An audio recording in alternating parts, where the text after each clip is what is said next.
They came by the millions, side by side, united for one cause: to celebrate and witness the inauguration of America's first African-American president, Barack Obama. I just can't believe this. Streets were bombarded by people from all over the globe and in the U.S. I ran into those from the East Coast. It was, but it's worth it. I mean, you know, you get a historic moment like this once in a lifetime. The West Coast. Oh yeah, I wouldn't miss it. What do you look forward to the most? I hope I get a glimpse of Obama. And my region of the country, the Deep South. It's a very exciting time. It's just an incredible feeling. It's almost unbelievable. Don't come over here. The trains were full and there was no elbow room as everyone headed in the same direction, flooding the streets to see the president. Nobody's pushing or shoving with all the millions of people here. Everyone's very polite, and it's been a great experience to experience history and be a part of it. But the excitement and preparation started way before the inaugural festivities in D.C. Many planning for months to witness this historic moment in person. I had to come. About 150 Mississippians, including the Mississippi Band of Choctaw Indians, chartered an inaugural Sky Party flight from Jackson to the nation's capital, commemorating in style history in the making. To know that anything's possible, that it might be a next Native American president. It was a special trip for about 40 members of the Choctaw Nation, all excited about a president that had promised to include them in the process. It's giving a lot of tribes very good confidence in being included and receiving some of the things that they long needed. Obama is what many call the president of unity and hope. Obama embodies the unity, the unification of the races, black and white, and I'm hoping that he'll be the bridge that'll close the divide between the races in the United States. Someday.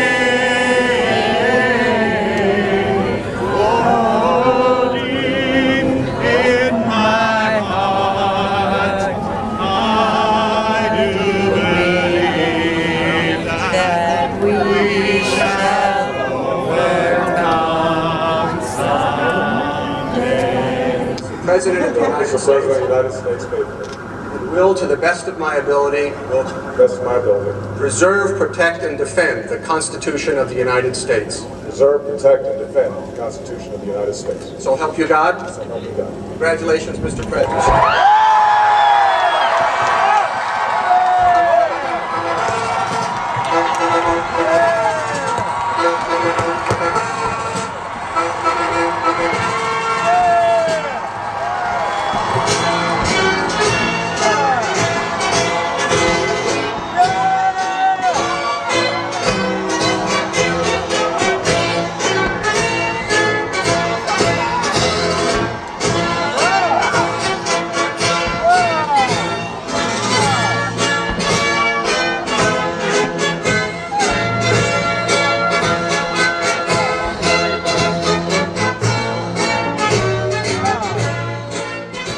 After Barack Obama was sworn in as the 44th president, he delivered a hopeful vision, but also an assessment of the issues at hand, inspiring the country to press on. It is my great personal honor to present the 44th president of these United States, Barack Obama.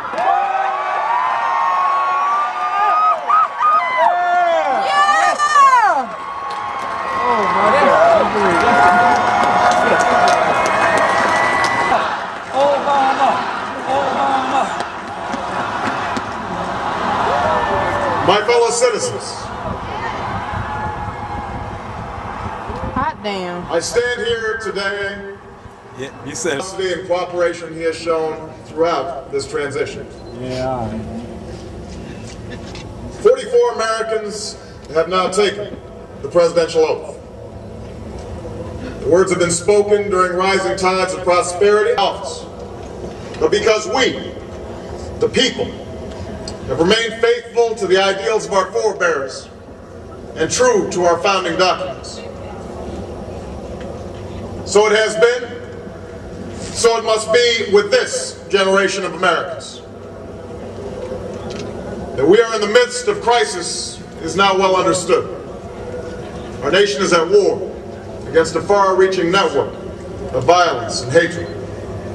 Our economy is badly weakened, a consequence of greed and irresponsibility on the part of some, but also our collective failure to make hard choices and prepare the nation for a new age. Homes have been lost, jobs shed, businesses shuttered. Our health care is too costly, our schools fail too many, and each day brings further evidence that the ways we use energy strengthen our adversaries and threaten our planet. These are the indicators of crisis, subject to data and statistics. Less measurable, but no less profound, is a sapping of confidence across our land. A nagging fear that America's decline is inevitable, that the next generation must lower its sights. Today, I say to you that the challenges we face are real. They are serious and they are many. They will not be met easily or in a short span of time. But know this, America, they will be met.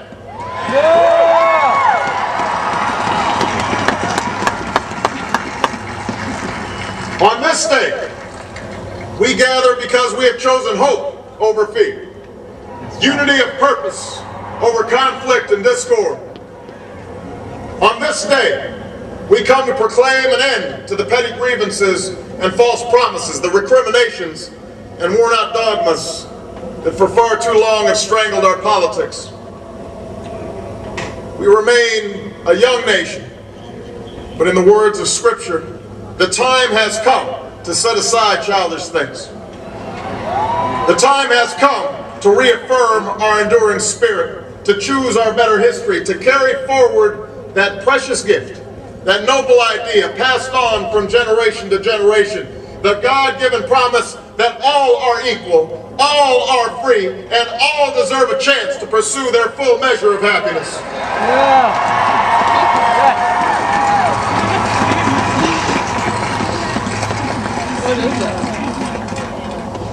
In reaffirming the greatness of our nation, we understand that greatness is never a given.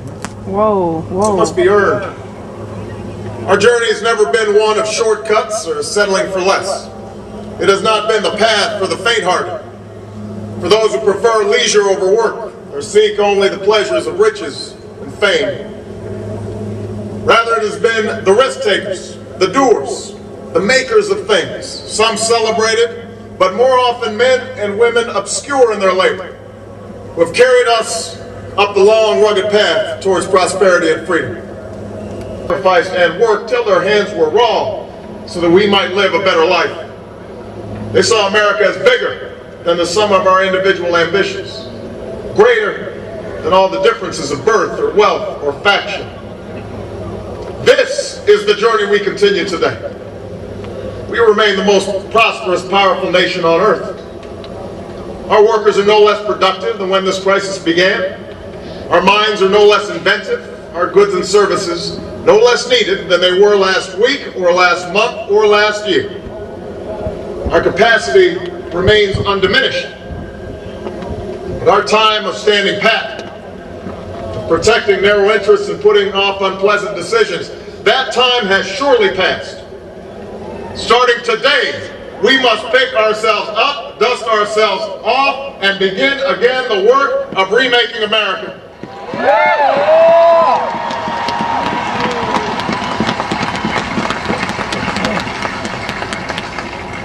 For everywhere we look, there is work to be done. The state of our economy calls for action, bold and swift, and we will act, not only to create new jobs, but to lay a new foundation for growth. We will build the roads and bridges, the electric grids and digital lines that feed our commerce and bind us together. We will restore science to its rightful place and wield technology's wonders to raise healthcare's quality and lower its cost.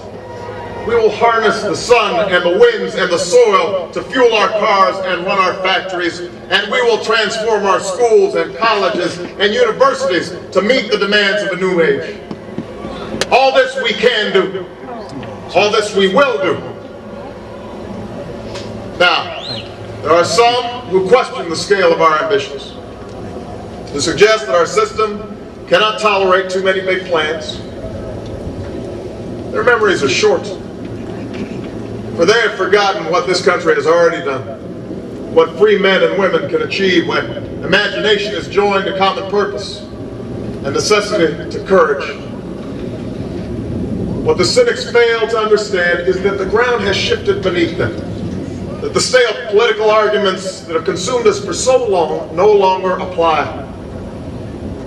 The question we ask today is not whether our government is too big or too small, but whether it works, whether it helps families find jobs at a decent wage, care they can afford, a retirement that is dignified. Where the answer is yes, we intend to move forward. Where the answer is no, programs will end. And those of us who manage the public's dollars will be held to account to spend wisely. The power to generate wealth and expand freedom is unmatched. But this crisis has reminded us that the success of our economy has always depended not just on the size of our gross domestic product, but on the reach of our prosperity, on the ability to extend opportunity to every willing heart. Not out of charity, but because it is the surest route to our common good.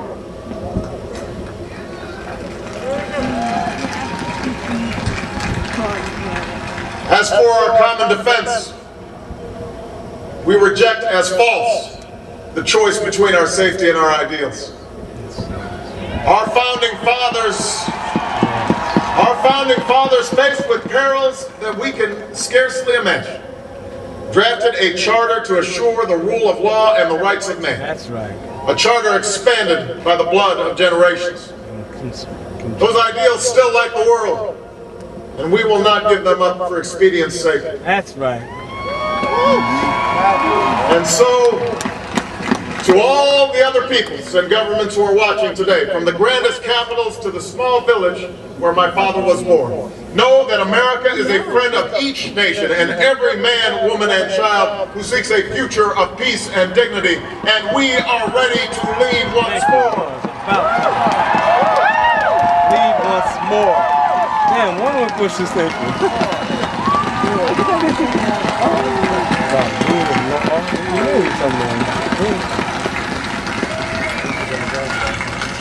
Recall that earlier generations faced down fascism and communism not just with missiles and tanks, but with the sturdy alliances and enduring convictions. They understood that our power alone cannot protect us, nor does it entitle us to do as we please. Instead, they knew that our power grows through its prudent use. Our security emanates from the justness of our cause, the force of our example, the tempering qualities of humility, and we rock to its people and forge a hard-earned peace in Afghanistan. With old friends and former foes, we will work tirelessly to lessen the nuclear threat and roll back the specter of a warming planet. We will not apologize for our way of life, nor will we waver in its defense. And for those who seek to advance their aims by inducing terror and slaughtering innocents, we say to you now that our spirit is stronger and cannot be broken. You cannot outlast us, and we will defeat you. Damn, man. You look tough up here. You will not defeat us. That our patchwork heritage is a strength, not a weakness.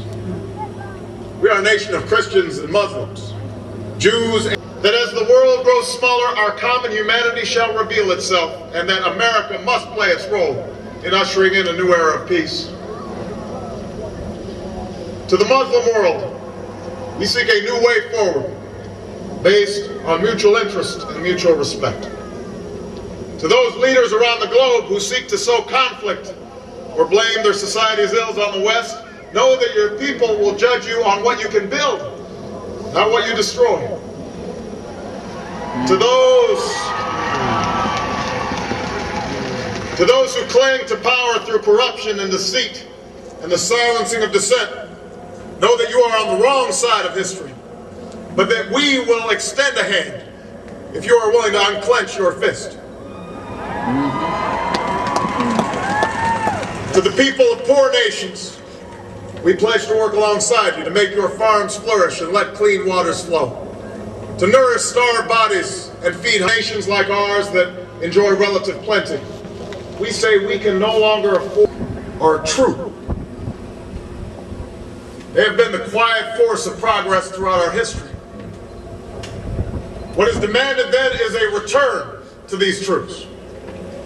What is required of us now is a new era of responsibility, a recognition on the part of every American that we have duties to ourselves, our nation, and the world. Duties that we do not grudgingly accept, but rather seize gladly, firm in the knowledge that there is nothing so satisfying to the shape an uncertain destiny. This is the meaning of our liberty and our creed, why men and women and children of every race and every faith can join in celebration across this magnificent mall. Why a man whose father less than 60 years ago might not have been served at a local restaurant can now stand before you to take a most sacred oath.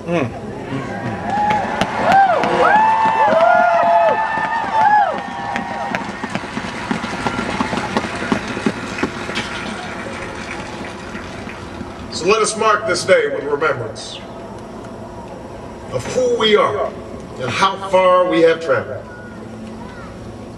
In the year of America's birth, in the coldest of months, a small band of patriots huddled by dying campfires on the shores of an icy river. The capital was abandoned. The enemy was advancing. The snow was stained with blood. At a moment when the outcome of our revolution was most in doubt, the father of our nation ordered these words be read to the people. Let it be told to the future world that in the depth of winter, when nothing but children, that when we were tested, we refused to let this journey end. That we did not turn back, nor did we falter. And with eyes fixed on the horizon and God's grace upon us, we carried forth that great gift of freedom and delivered it safely to future generations. Thank you.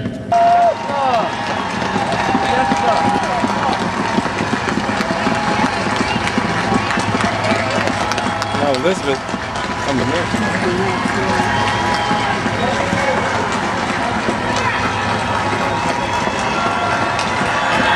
After the president's speech, it was on to the parade.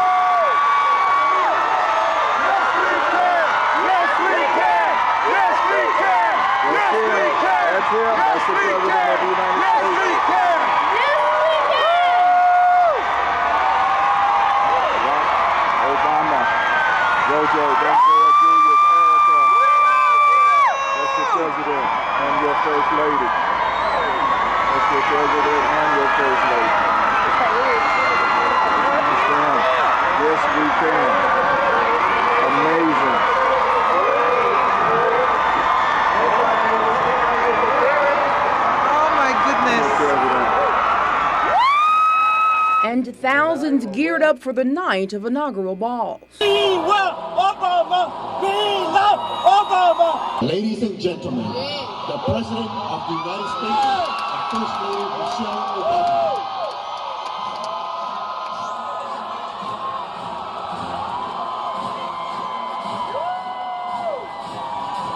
There were several official inaugural balls, but as a Mississippian, it was fitting to attend the Southern Inaugural Ball. It was the 9th stop on Obama's party list. Making phone calls, talking to your friends, talking to your neighbors.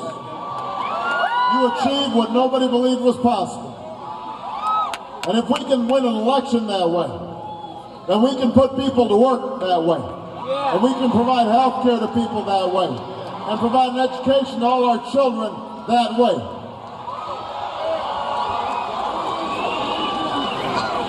This inauguration, as wonderful as it's been for Michelle and myself, this inauguration is not the end, it's the beginning. And in the days and weeks and months and years to come, I hope all of you have been reinvigorated to participate in our democracy, because we are going to need you in order to bring about the changes that are possible in this nation.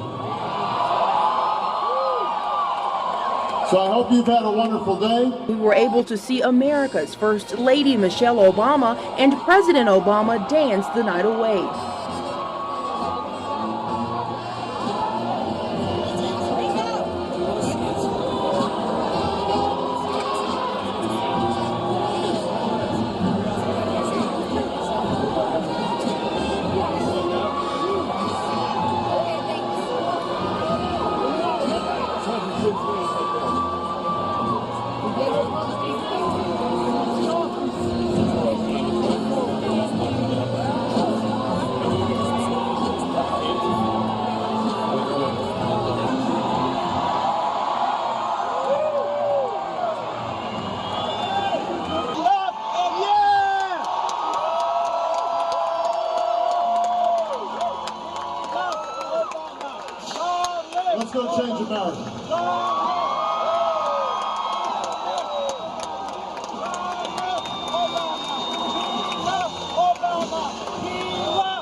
tremendous experience. I've never been exposed to anything like it in my lifetime. As the city quieted and the pulse of the crowd faded, the nation's capital went back to business as normal. But the remnants of the experience were long-lasting, and many Americans were eager to see President Obama's plan of action to change the nation's course. Many Americans are wondering if Obama's presidency will live up to its expectations and what is his first priority. Most say it will be the economy, and they are hoping that Obama will be able to turn a tough situation into a good ending. And we're hoping for some good changes to take place in America and in Meridian. Reporting from the nation's capital, I'm Tametria Conner.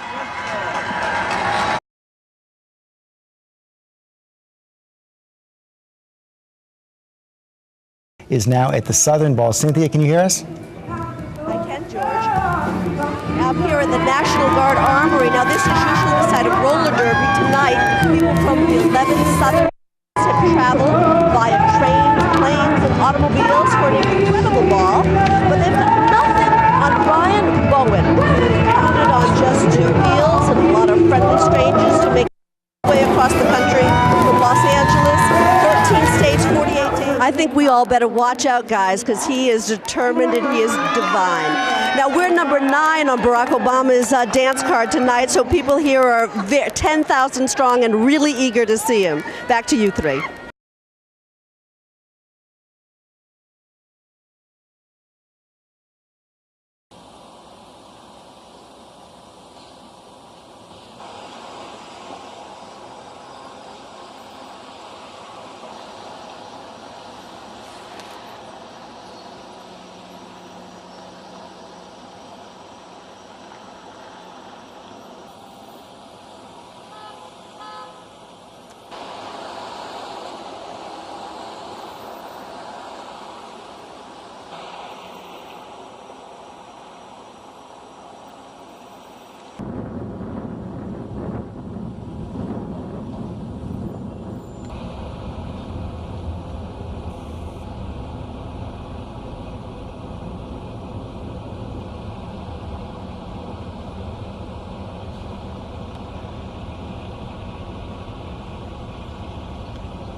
Okay.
Obama! I'm in line, I made it. I just wanted a shot of me, I got 2 shots. Thank you. There you go. 人集まったことはないかもしれない。Obama! Look at all these people. This is beyond my wildest dreams. Never thought that I would be able to experience something like this at a young age. This is awesome. This is an awesome experience, unforgettable, memorable, historic. I'm Mr. Bluff, Mr. Pelosi. Obama, baby!